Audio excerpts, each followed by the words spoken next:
You're watching Experience Comic Culture and Sales, streaming live daily to Facebook, YouTube, Twitch, and Twitter. 2, 1.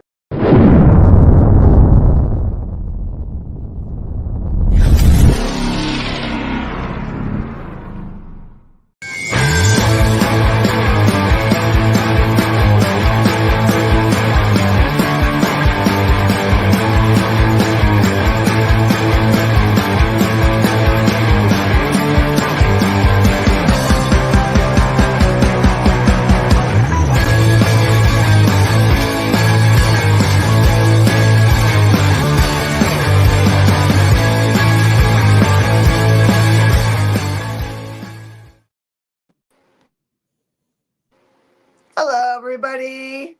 I'm so excited I get to review with Jay. Yes. Finally has power. Yeah. Oh, man.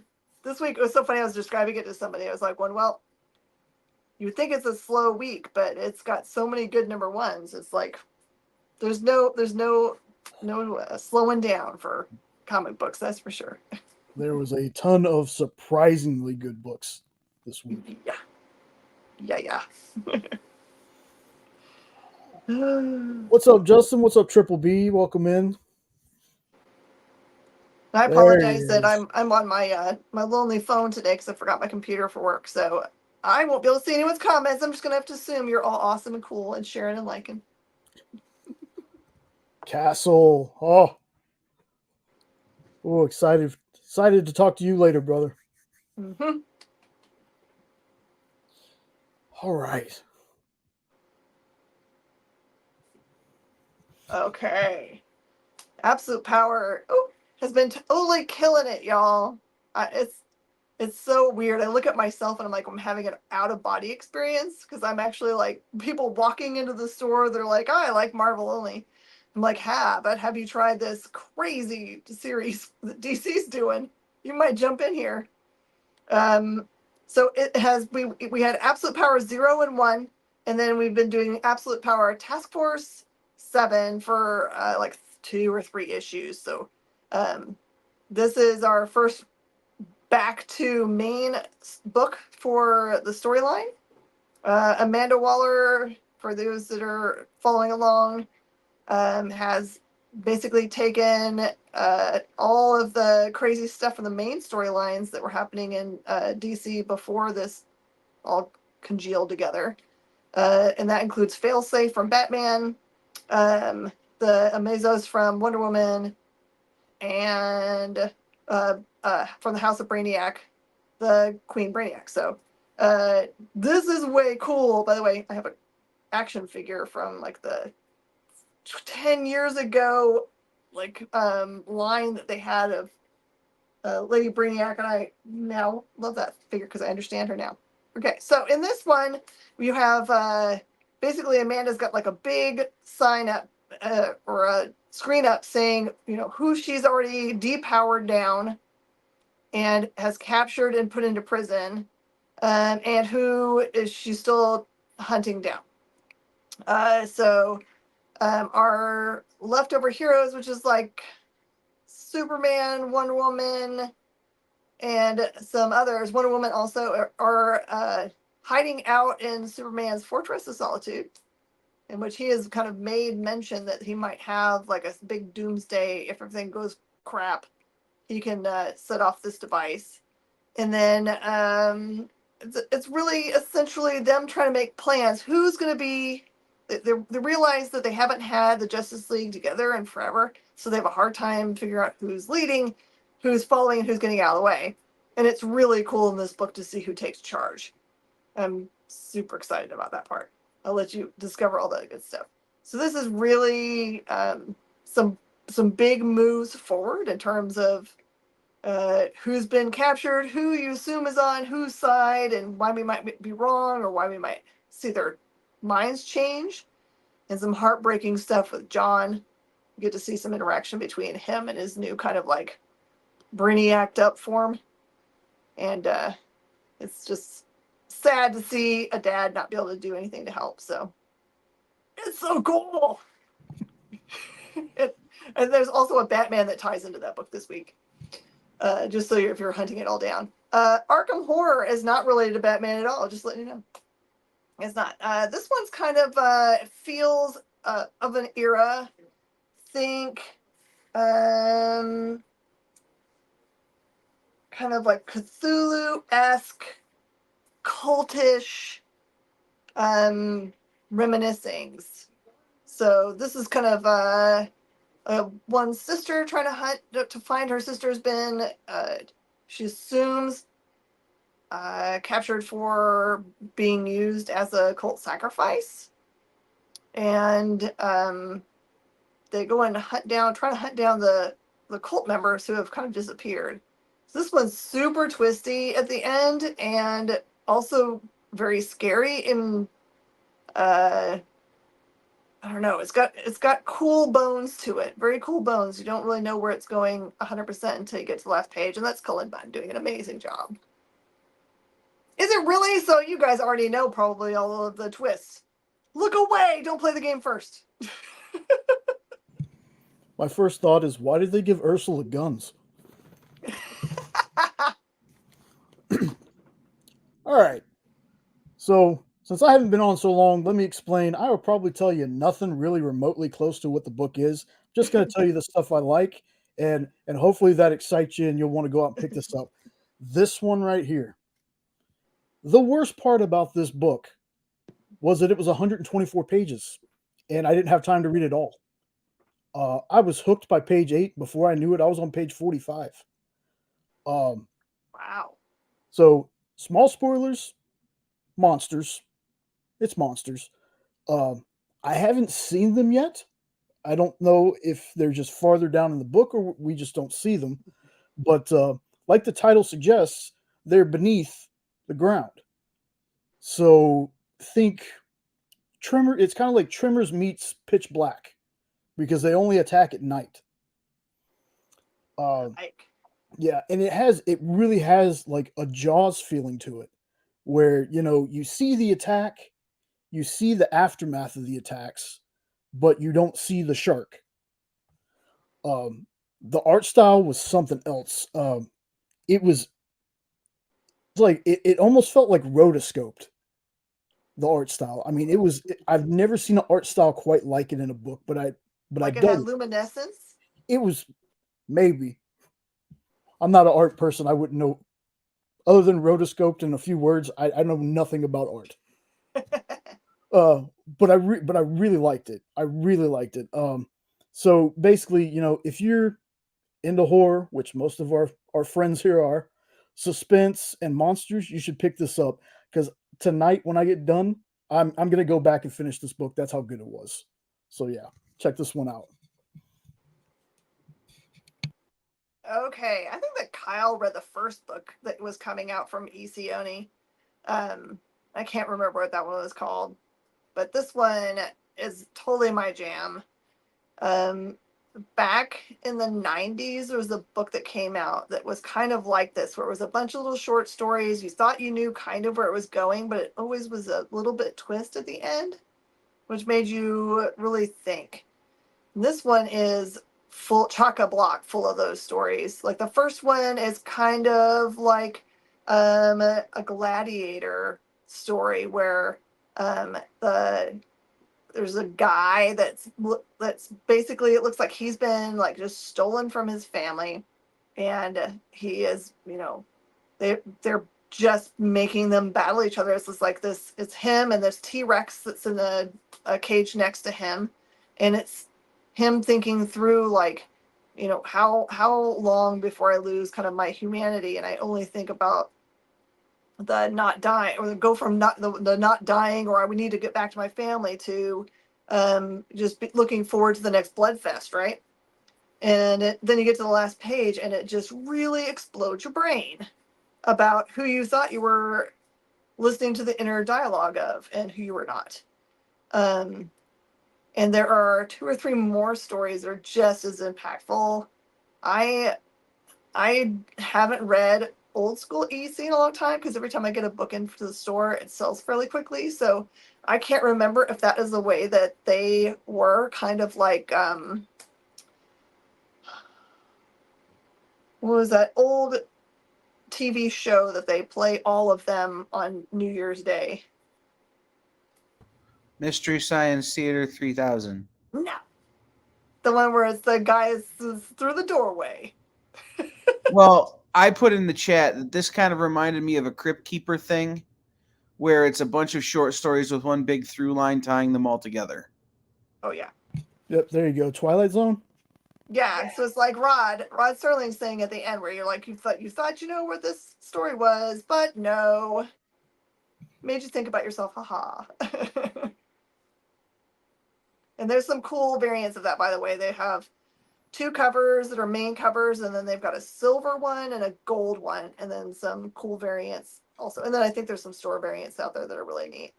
I like it because one of my store friends actually took copies of this and like cut and paste themselves into the image, so it looks like they're holding the dinosaur's mouth open, and it's pretty funny. Lorena, EJB, the comic vet, thank you very much. And Phil, how are we all doing? Thanks for being here. So, Kanto, if you would have told me a story about little clock-hearted knights and how emotional they would make me, I would have totally agreed with you because good stories do that to me anyway. David Boer, he plays my emotions like a xylophone. He's so good. I love Kanto is my favorite. I love his work. Kanto is my favorite thing he does, hands down.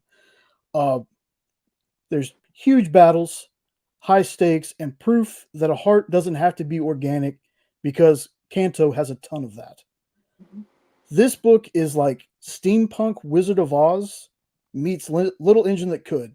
I got a lot of things that remind me of other things this week. Mm-hmm. And I'm so here for it. I hope David never gets tired of writing this series because I could read this forever. Anytime he releases one, I'm just like I got to read it. Do yourself a favor, folks, and get every book from this series. Get every single book. And the last thing that I'm going to say about it is to David and the team, thank you. Love this book. Thank you. Mm-hmm. Pick this one up, folks. So this was a cool ash can that you might be able to find at your LCS this week. They were provided a small allotment, so I don't know how they're going to handle them, but it's called The Exorcism at 1600 Penn, which is, of course, the White House. I don't know how much of the first issue this is, but it feels like a full first issue, just saying. It introduces a woman who is just being sworn in as president. And her family, which is a husband and 2 kiddos, a boy and a girl. And their difficult first days, the challenges of being in the White House, having all the stuff thrown at you, which is like stuff they wouldn't tell the public, but they're definitely telling you. You're like, oh, well, okay. These are big threats that we're facing that if the public only knew, it would be like make them frozen with fear, right? And she's equal to the task. But, she's being just torn up on social media, like always. Like, don't never read the comments, I guess is the through line here. And the 2 kids go off to, they send them off to Catholic school, and they have some difficulties adjusting, even though they both say, we're fine, Mom, don't worry about us. And there's a big, crazy twist at the end, which involves like a very, very spooky creature in the shadows in the White House. I don't know where they came from, but this is a really cool idea. This is another one of those 2 things in hats theory that I have, where like some people just put a bunch of words in hats and pulled out 2, and this is what you got. And I'm so happy about those kinds of things. So I'm totally putting this on my wish list to read. So nice. Lieutenant, I'm sorry to hear that, man. Oh, it's terrible. Sorry, Lieutenant, I can't see it. I'm so sorry. His LCS closed this past Saturday. Oh, no. Like a surprise close? Oh, I'm sorry, man. It's tough right now. The economy is kicking everybody in the teeth, and that kind of trickles down to comic book shops. So if you are still able to go support a comic book shop near you, just throw an extra $5 to them if you can. just as a response to the Exorcism of 1600 pen, if you're into this kind of political mystery thing, Fair Square Comics has a book out called Classified: The Black Box that you should check out. Is great. Absolutely. What was next? Oh, the Spider-Man Black Suit and Blood, which I accidentally wrote on our pull boxes as black, white, and blood, or what black, whatever, red and blood. They keep on doing something's in blood. So this is a multiple stories where the black suit is the main character. So these were, I think there's 3 of them. The first one is much longer and is, I think, the strongest of all of the stories, although there is a short one in there by, I think it's by Destin Wynn, that is just, I mean, it's a feast for the eyes, right? He tends to do watercolor real loose, whatever, to see the tendrily part of the black suit. And the way it all forms up on the last page of that story is incredible. I don't really have to up-talk Spider-Man very much because he's so awesome. But I will tell you that this is, like sometimes these issues feel like, but the first one, I remember being emotional about it, which is, I mean, I'm easily emotional. I will tell you I cried during one of the books I read this week, but this wasn't one of them, but it did make me feel pretty deeply. So if you need the feels, pick up some Spooderman this week. I like the title, by the way. Black Suit and Blood. I really like that. Oop, hold on. We're skipping to... There we go. Finally, we get the third. Yes. Yes, because in stores this week was when I read number 1 of this. That tells you how long ago number 1 was. Dude, we never got number 2. Yeah. Like, I sent an email to Philip at Boom when number 2 came out going, hey, man. And he goes, sorry. And that was all I heard back. Yeah. This is just a time and mind bending comic. And I need to go back and reread book 1. I did go look at book 1 just to kind of get some notes for this one. And I definitely need to read book 2. The basics of this one is the 2 characters you see on screen. If they die or kill someone, they kind of like transport to another timeline. And not only do they transport to a different timeline, which it's a circle, so it's the same timeline, just different because of the actions. Just, it's weird, okay? The art style changes depending on where they're going. And I thought that's really cool. It's really cool. So I went back and I looked at book 1, and they did the same thing. Now, the art that you see on this cover is one of the art styles in the book. I want to say the book begins out like this one. Now, in book 1, this one has the color first, and then we have certain parts that are black and white. Book 1 starts out in black and white in this really just, I thought they were photographs the first time we read it, kind of style. And then about almost halfway in, it goes to color. Man, this book,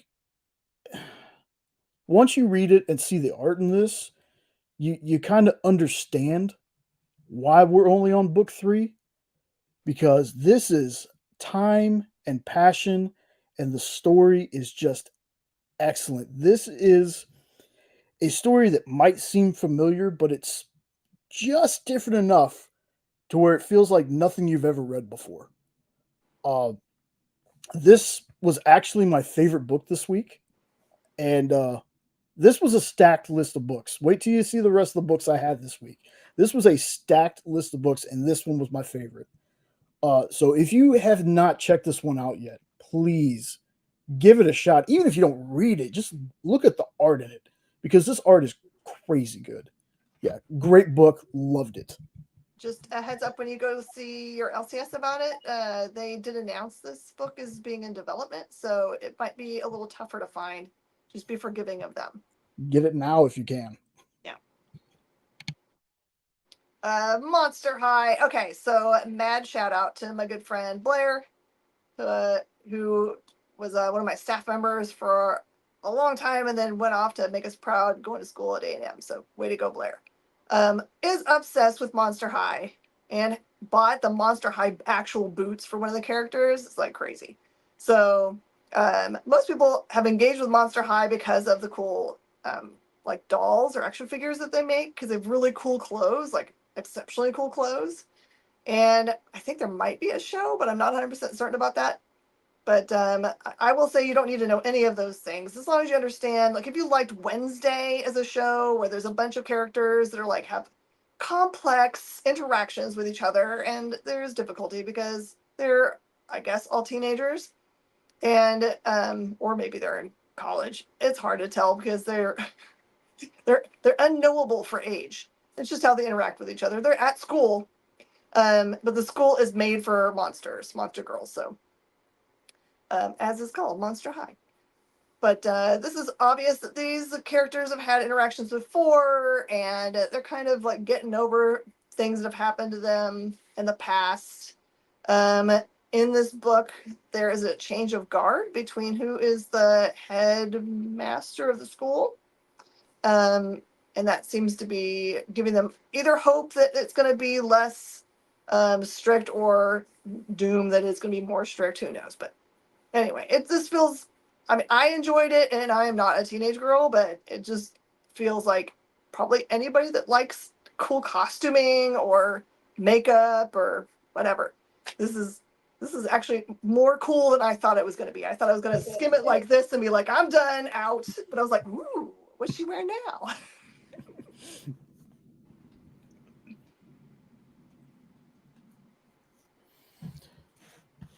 Okay, so this is like a team up. I can't remember because I just wrote down Robin Hood and Jasmine. This is a Zenescope book. For some reason, finding the trade dress is weird with these. So I'm never really into the team ups, but there you go, fairy tale team up. But this one was pretty good. The way Robin and Jasmine are brought together, because they don't start the story off together, was very organic feeling. As organic as it can get when you're jumping into a Jen's portal when they're trying to escape. But felt like it wasn't just we're putting this character in here just because. Felt like it had a purpose. I don't know a ton about Robin. I have read some Robin before. I know nothing about the Jasmine character. But I won't say exactly what happens in this, but it feels like she unlocks a really cool power. I don't think I've seen in the few issues that I've read of her that she's had this power before.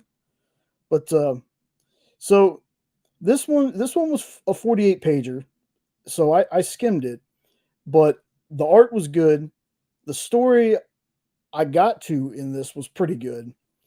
And I think if you're a fan of this particular type of Zenescope, because Zenescope has a couple of different genres in their catalog, to me at least, I think you'll enjoy this.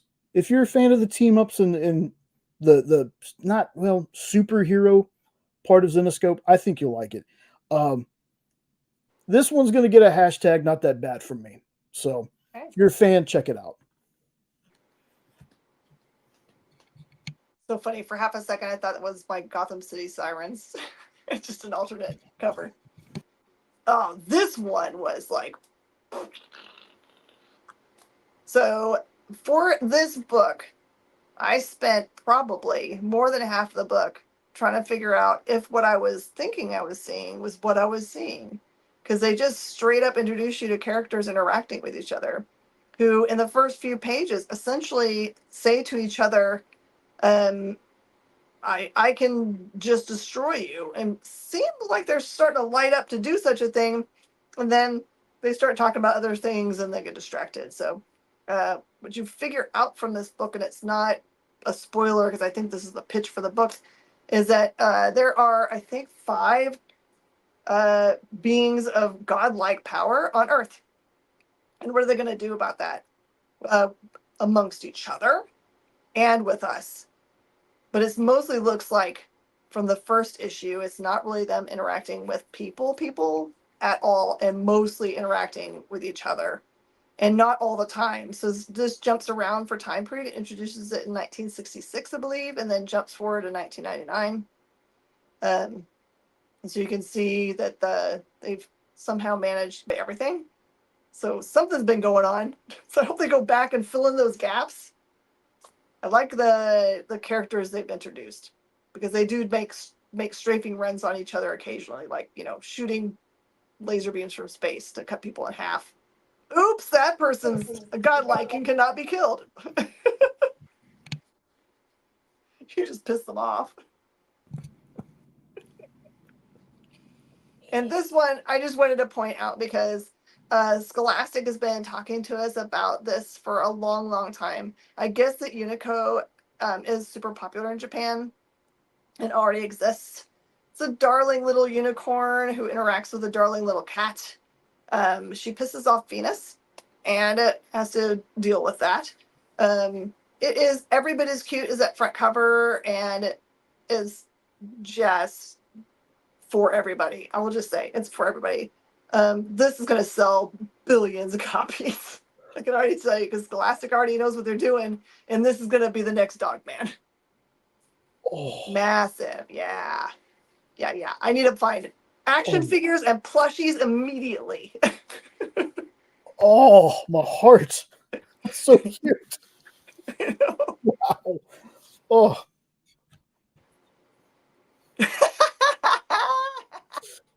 Oh my goodness. Okay.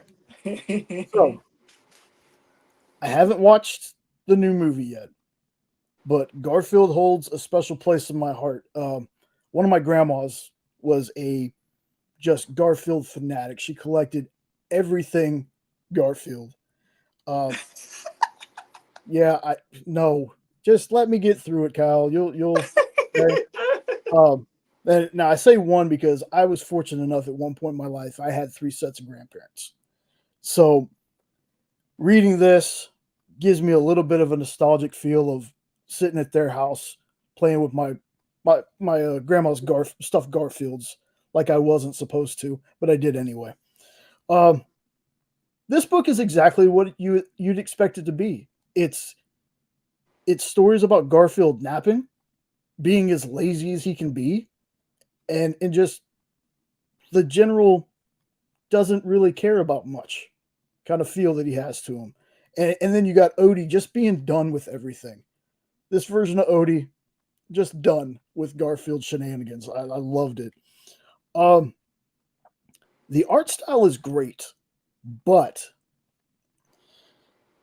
it was a little jarring seeing John at first because John doesn't look anything to me. He has, I want to say, kind of like not exactly Steven Universe feel, but kind of a different art style where it's John, but it's just that weird. Doesn't look like John, but it's John. After a while, though, I got over it pretty quick. The end of this one was unique to me because you get to the last page and it's like, to find out what happens, see the Garfield movie. So it was like a weird tie-in to kind of like, well, now I want to know what happens. Now I have to see the movie.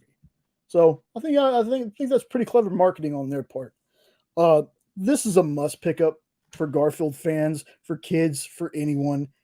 It's just right. It's just right there. It's just that warm feeling you get from reading a comic book. So yes, Kyle, it was good. I have one question. Does Nermal appear? No. Sad face. No. There's always issue 2. Okay, so you may have a couple different reactions to this prodigy. First of all, it is still Mark Millar. And no, you're not losing your mind, it was previously at Image, not at Dark Horse.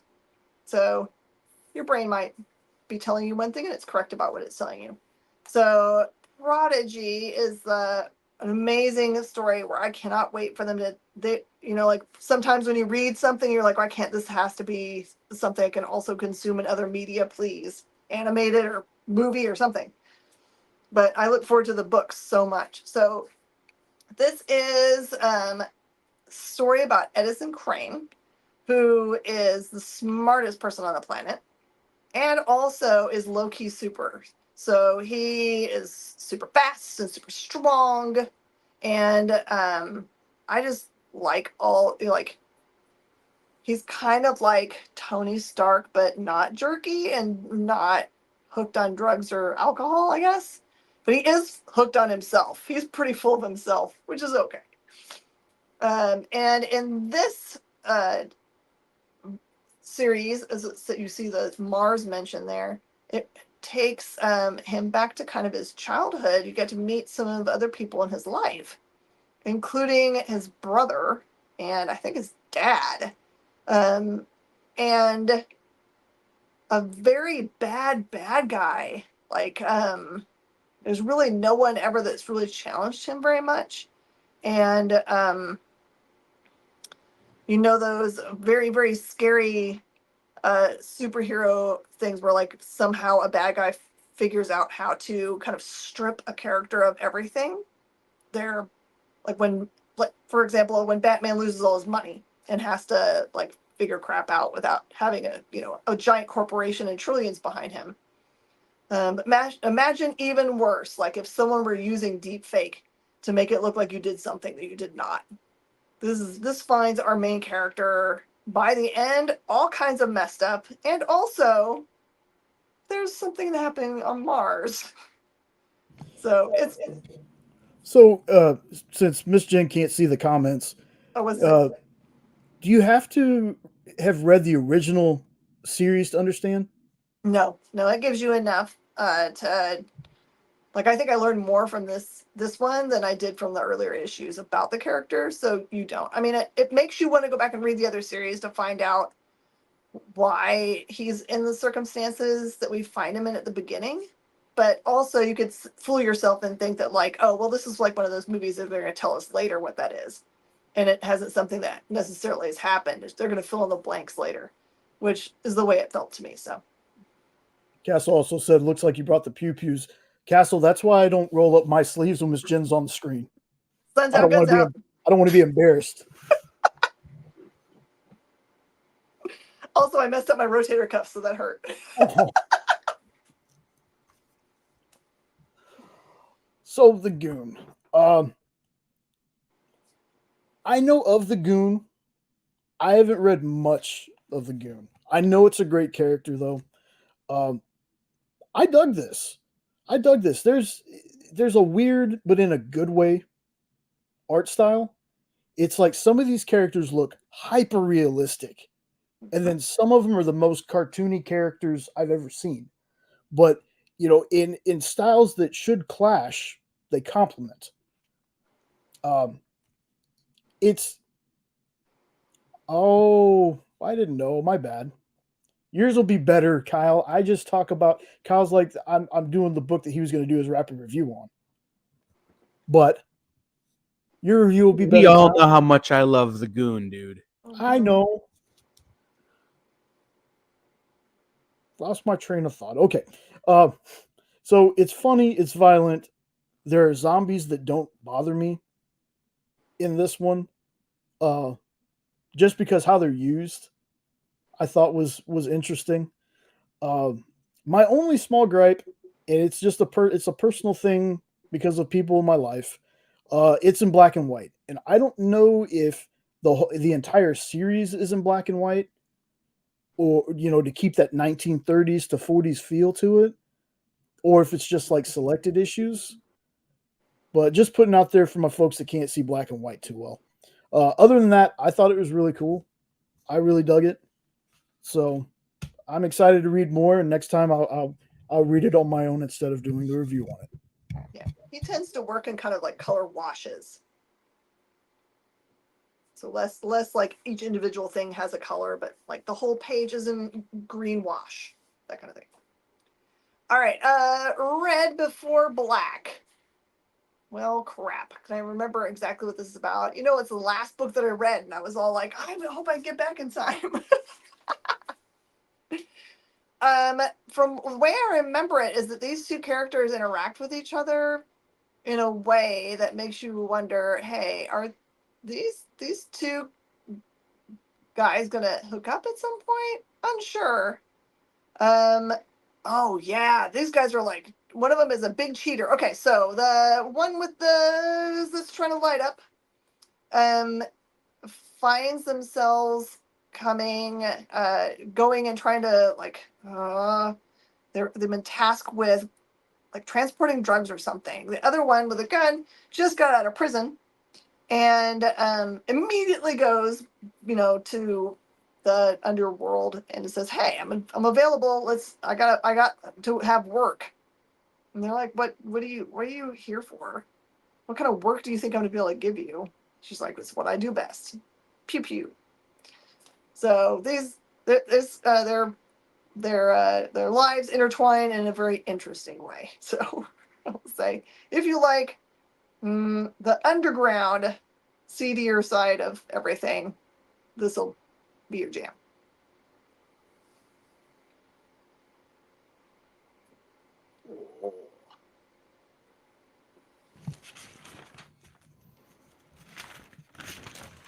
The funny thing about me writing notes about stuff is sometimes I forget my next book is right under the notes for the previous one. So I'm sitting here turning my book and I'm like, oh, where'd they go? They're right there. Okay. So, wow. This one definitely had some more shocking scenes in it than the first one I read. And I'm not just talking about violence. There's a panel in here that my brain took about 10 seconds to process. And there's a panel at the end of the book that kind of did the same. So I'm just like, okay, all right. So we're going to weird places with this book. All right, cool. Basically, what I can tell you about this is that suit is awesome. The story itself feels like, along with the visual of the suit, is if you made a Spawn Venom hybrid and dropped them off in a retro futuristic The Boys universe, that'd be like a good way to explain what this book is, to me at least. But this is one of those books that it is better to experience it for yourself. I will definitely be keeping my eye on this series. I still want to go back and try to read, because this character is very interesting to me. Very interesting. So if you are already somebody who knows a ton about Grendel, the Devil's Crucible, I think is what it's called.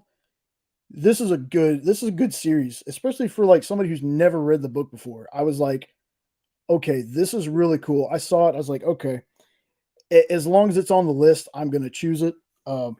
This is just a fire comic and story. What's interesting is that like the graphic novels for Grendel are harder to find, but the individual books you can get for a song. It doesn't make any sense to me because the series has been going along for a long time and has been really good, but for some reason the secondary market hasn't jacked everything up, so you could really get everything Grendel for maybe $100.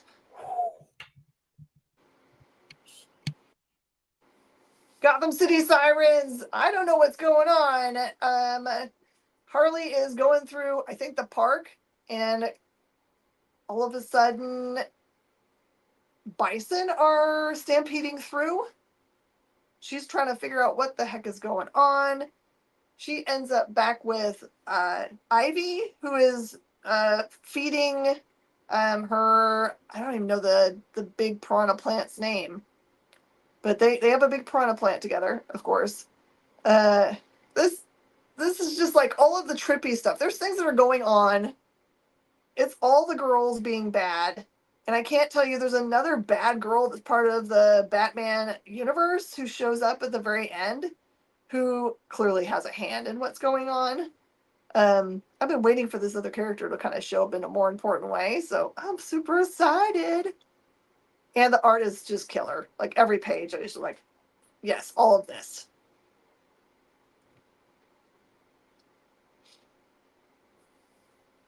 Yeah.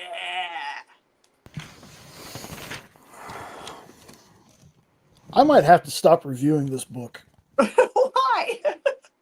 because you're gonna hear the same thing from me over and over.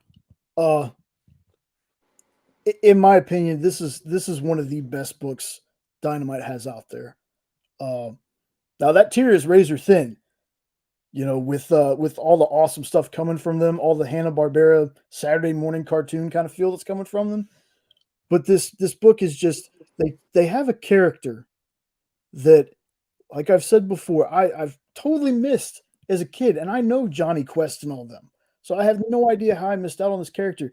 But the team has made me love this comic. I love this character. I don't know if I want to watch the cartoon or if I just want to stay loving the comic book form. I haven't decided that just yet. The story continues just to be an intergalactic wonder.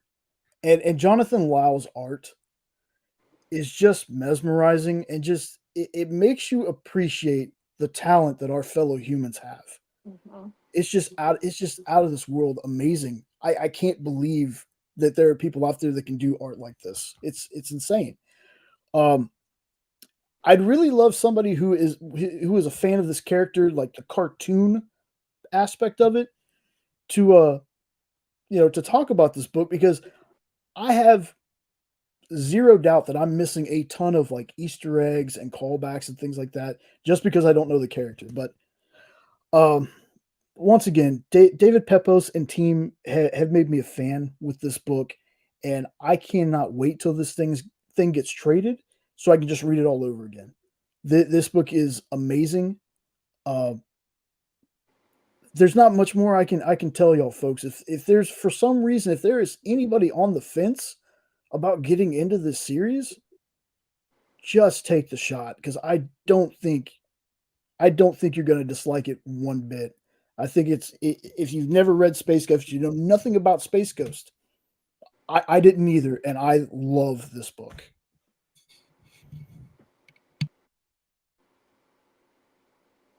Venom War. It's so funny. You guys are gonna laugh at me. Like, I started reading this book and I was like, mostly because the way they decide to introduce this Venom War idea is to have Eddie Brock, and they introduce him as Eddie Brock human, and then a bunch of symbiotes that are kind of like Eddie. They're introduced as Eddie Brock, non-human entity, but it's like, I can't remember all the I think it's Toxin, and I can't remember the other guys, but he's wrestling, like they're his wrestling team, like a tag team, and I'm just like, oh, I can't get behind this. It's not that it just is like, oh, I don't like it when series I don't understand where they're going. I'm glad I've stuck it out, honestly, because this becomes kind of like a master class in like storytelling, in which they go through all of the important characters for Venom and explain all of the bits and parts that you might not know, like that Eddie Brock no longer has the Venom symbiote at all. Matter of fact, the symbiote doesn't want to be with Eddie anymore because he feels like that he is bad. He's bad, and everybody he ever joins with, he destroys, or they meet bad ends like Lee Price and all of those guys. And so he talks about that. He talks about his interactions with Dylan and what's Dylan's problem, and the Null situation, and the fact that Eddie controls all the symbiotes because he's basically the king. And so it is him really working through what is he going to do next. But also, because you have the interaction that Eddie has, it looks like Eddie's going to try to pull down all the symbiotes, and just feels like there's going to be a huge conflict, which is the war part that's going on here. So I love Venom. Venom is really cool. And at the very, I think the last page of this, they It's not part of the story, I think, but they go and there's like a 1-page story about the Venom horse, which I'd so love. I think its literal name is Venom Horse.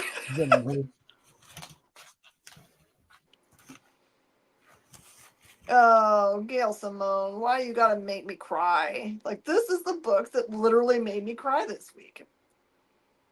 It picks up right where everything left off at the, the end of the first Krakoan era. The X-Men are kind of hanging out together a little bit. This focuses in on Remy and his wife, and then Wolverine kind of catches up with them, and they're trying to figure out what's next. Do they even call themselves X-Men? How does anyone want to interact with them anymore? They're humans because they were persona non grata after the Krakoan stuff.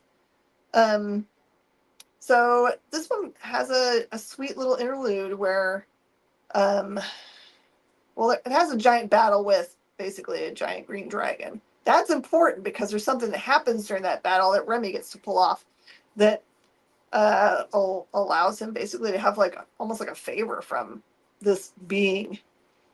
And the being kind of speaks it must know, like be able to look through time, and it speaks kind of a prophecy over them, which we of course don't understand what it means. And I'm sure it'll play out later. But then later they get called to hospital because there's a fellow there who is basically asking is like his last wish. Like they don't know how he's still alive at all.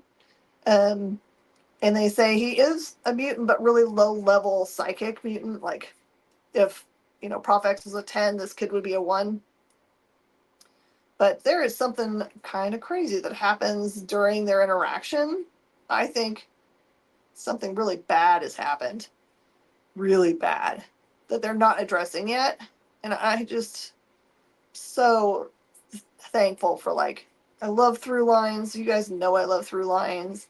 I'm okay if this thing that happened does not play out until a year from now, which is kind of what everything looks like. It's a year from now. A year from now is mentioned in there. And the very last page has 4 new characters, or 4 new characters and a horse, or 5 new characters if the horse is a character that show up. So if this is going to be first appearance, it's like a 3-act play. It's so well written, and you will, unless you're made of sterner stuff, you will probably shed a tear or two. So.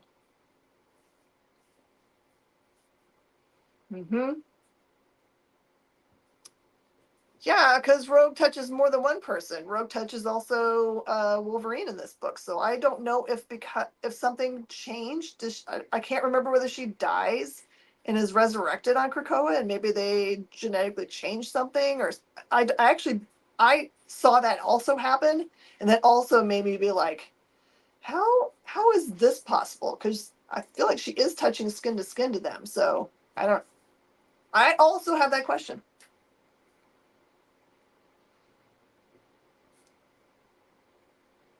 Is that all of them? We did so good. I have no way of knowing what time it is because 10 minutes. 10 minutes. Okay, well, so there is a good week for also graphic novels. Like it's your opportunity to pick up finally the Batman Hush, what they're calling the compact comics, which are all $10. Instead of having to pay 20 whatever dollars for the full size. And they're easy to read. They're good for traveling with. And at $10, if you fly on an airplane or I finished it, you can leave it for the person that comes next. And they might be like, ooh, what's this? I've done that before with novels. There was a guy that walked by once he was like, ooh, that novel. I've wanted to read that. I'm like, well, I'm almost done. I'll give it to you when I'm done. And he was like, what? So I just handed it back. I was like, give this to the guy 3 rows back. That's what books are for. Yeah. So, this is a good week. Know that you're LCS would love to see you. I know everyone's distracted with like getting last minute things for their kids for school, like their backpacks and their last outfits and haircuts and all that kind of stuff. And don't forget about your LCS. Go and say hi to them. You should call them up if there are any of these books from this review that you're like, ooh, ooh, ooh. Might as well call now. Have them put it in your pile so you don't have to stress out. You don't have to worry about being there first in the morning. Yeah. It serves the same purpose of getting it. Yeah, pull lists are important. Mm-hmm. So Make Two wants to know how the new shop is going. Yeah, it's we love seeing you guys. We love seeing you guys. Is the new shop going all right? Oh, the new shop? Yeah. So well. I was like, I'm here telling you to go support your LCS. It's not because we're slow, because I was explaining to Liam, I was like, yesterday, Monday, and today, Tuesday, were Saturdays. They were Saturdays worth of business. I don't know what people are doing, but they're out buying the books. Maybe the stock market's so crap that they're like, you know what we need? We need to have stuff that is physical. Which is actually smart, because comic books, I have never seen comic books devalue. They've gone up like crazy, like 2022, and then fix themselves. But I've never seen anyone get burned by comic books. We'll say that. So Tanner says, there you go. Oh, Tanner, you're the best. You're the best. If you're ever coming or heading my way, please, please, please let me know. I will be here unless I'm, in San Diego, and then I can't help that. Well, since I normally do this part of the show, and I'm sure you guys don't have the copy memorized in your head, here at The Experience, it's always super important for us that you shop at a local comic shop. And we had several of you in the chat mention that your local comic shop has closed. Well, if you're looking, feel free to patronize any of the shops here on The Experience. Those are always good shops to work with. But if you're looking for a comic shop nearby to you, head over to comicshoplocator.com and type in the number of the area where you are. I can never remember which number that is. It's a number. It's the one with more numbers. But type that in, and it will tell you where there's a comic shop nearby to you. They list all of the things they do, like free comic book day and library programs and what have you. But they also usually have a phone number. So give them a call and be like, hey, I just want to confirm your hours and this, that, and the other. And then go visit them and buy stuff. Yeah, Google's so not find a always local accurate. comic shop nearby to you and find it on comicshoplocator.com. Yeah, Google's not always accurate, so you always want to call the shop and make sure that the hours are right. You don't want to show up and make yourself angry because you didn't check first. Big shout out to Mr. Diener, who came by today and bought every single Mad magazine I had.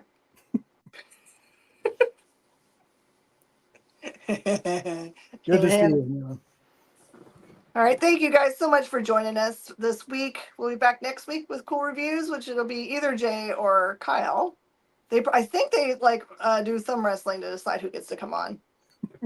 We're supposed to alternate, but there was a hurricane, and then there was a hurricane, and then there was a hurricane, and it just wound up being me for a while. So I think we should be back to rotating starting next week. Yay! We love you guys. Also, make sure you go onto our YouTube and look and see. There might be a review by somebody that you are used to seeing in the chat. And it's already blowing up, so. Yes. From someone you trust. Exactly. Don't forget to join us here in just a minute. We're going to have Mint Hunter Comics with his claim sales show. And then later on tonight at 10 Eastern, 9 Central, almost forgot, we're going to have Kicking It with Henri. Yeah. It's going to be awesome. It's always a fun time. Henri's show is crazy fun. So be sure to check us out later. And Miss Jen, I hope you have an awesome day. It's always good being on camera with you. I always enjoy being here with you. It is a joy. You take care, and everybody else out there, take care. We will see you next time. I know we're running out of time, so everybody, take care. Have an awesome night. We'll see you next time.